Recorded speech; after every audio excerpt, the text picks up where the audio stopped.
Ono ye Adamu Kalungi, omusajja aludde ng'anoonyezebwa poliisi olw'ebigambibwa nti yasemba okubeera n'omubaka Cerinah Nebanda yafa ku nkomerero y'omwaka oguwedde. Oluvannyuma lw'okufa kw'omubaka Nebanda, Kalungi omusango yasala okugumaza mbiro, kyokka kino tekyalobera poliisi ng'emulondoola okutuusa lwe bamukwatidde e Kenya.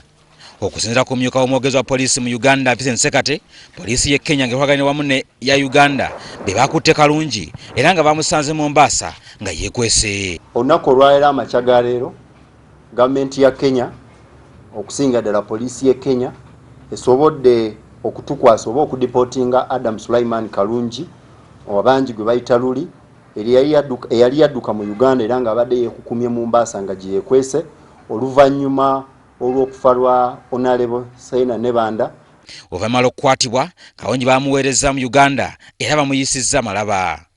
Sekate ategeeza nga Kalungi bwali mu mikono gya poliisi era ng'akuumira ku kitebe ky'abambega ba poliisi ekyenjawulo ekireka, ng'era bagenda kumweyambisa nnyo mu kunoonyeza kwe baliko ku nfa y'omubaka Nebanda. Okwatibwa kwa Sulaiman Kalungi kulungi nnyo ku saidi yaffe lwa nsonga ye muntu yekka asobola okunnyonnyola eggwanga biki ebyaliwo, ki ekyaviirako okufa, kubanga kimanyikiddwa bulungi nti yava mu nnyumba ye ebuziga gye yaviira n'alyoka atwalibwa mu ddwaliro mu nsambya Genokinti gye yafiira.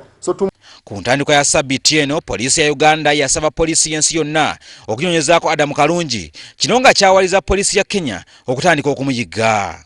Adamu Kalungi Sulaiman yakwatiddwa poliisi ya Kenya, so batubuulidde information eyo era olwaleero ku makya nnyo IGP ampadde task eyogera ne ttiimu y'aba Mbega okuva mu CID headquarters n'abaofiisa ba poliisi okuva mu Interpol ne tugenda e Malaba poliisi y'e Kenya ne tukwasa Adamu Kalungi Sulaiman. Okuva omubaka Nebanda lwe yafa, ebitongole bya gavumenti naddala poliisi bate bikyali makambugu n'abafuzi mu Uganda. Kino kiddiridde ababaka abamu okukwatibwa olw'ebigambibwa nti baliko ebigambo bye baasimatula ku nfa y'omubaka ono.